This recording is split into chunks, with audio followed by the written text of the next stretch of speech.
Wang, are you with us? I am paying attention. It's the end of the award season, and the big prize is finally in sight.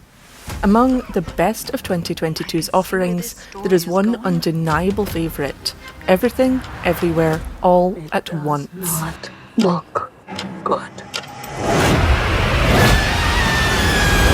It's already picked up a raft of accolades.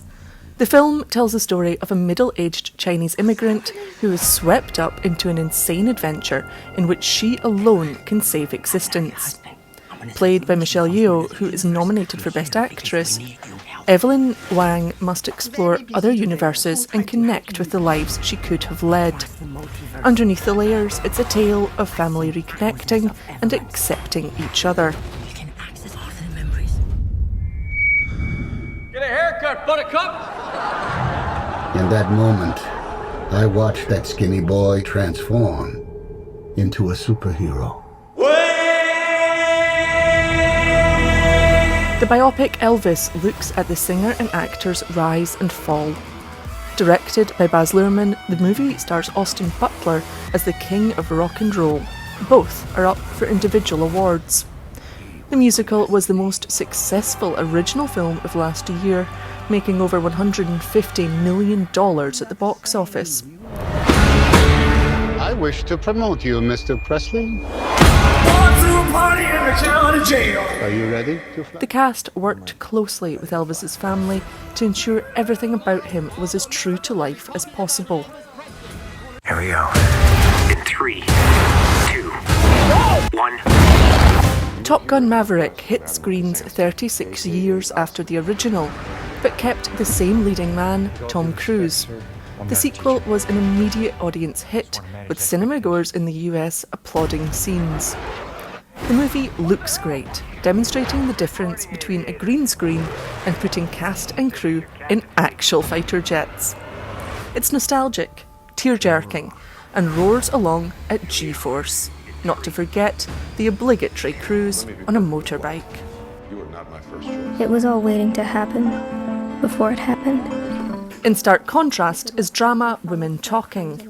It's a story of the women of an isolated religious community grappling with reconciling their reality with their faith.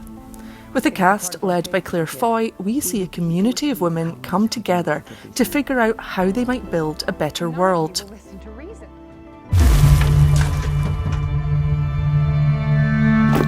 War Movie on the Western Front is another film that's tipped to grab the Best Picture award.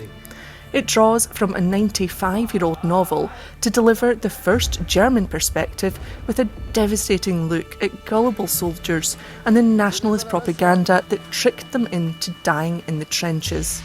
It's the only non-English language movie nominated in the category. Call him Sonny Larry. Didn't you and he used to be the best of friends? We're still the best of friends. No, you're not. Who says we're not? Sit somewhere else. The Banshees of Inisherin is the story of drinking buddies Porrig, played by Colin Farrell, and Combe, Brendan Gleeson. It's set on an invented Irish isle in the midst of civil war. The film splits the difference between comedy and tragedy, and it's a welcome reminder that movies don't have to make grand gestures. Other contenders for the big prize are Avatar: The Way of Water, James Cameron's second instalment of the franchise. Is this runway casting for a grumpy brand or a smiley brand? The Triangle of Sadness is among the funniest of the contenders, delighting in taking down the upper class by a peg or two. While The Fabelmans, directed by Steven Spielberg, is set in post-World War II era Arizona and tells the story of a young boy who aspires to become a filmmaker. You want to dance the mask, you must service the composer. The final contender is Tar, starring Cate Blanchett. It's set in the international world of Western classical music and centres on Lydia Tarr, widely considered one of the greatest living composer-conductors. This year's contenders have everything from major money-making blockbusters to indie favourites. We'll soon see which will come out on top. Faith Orr, Arise News, Los Angeles.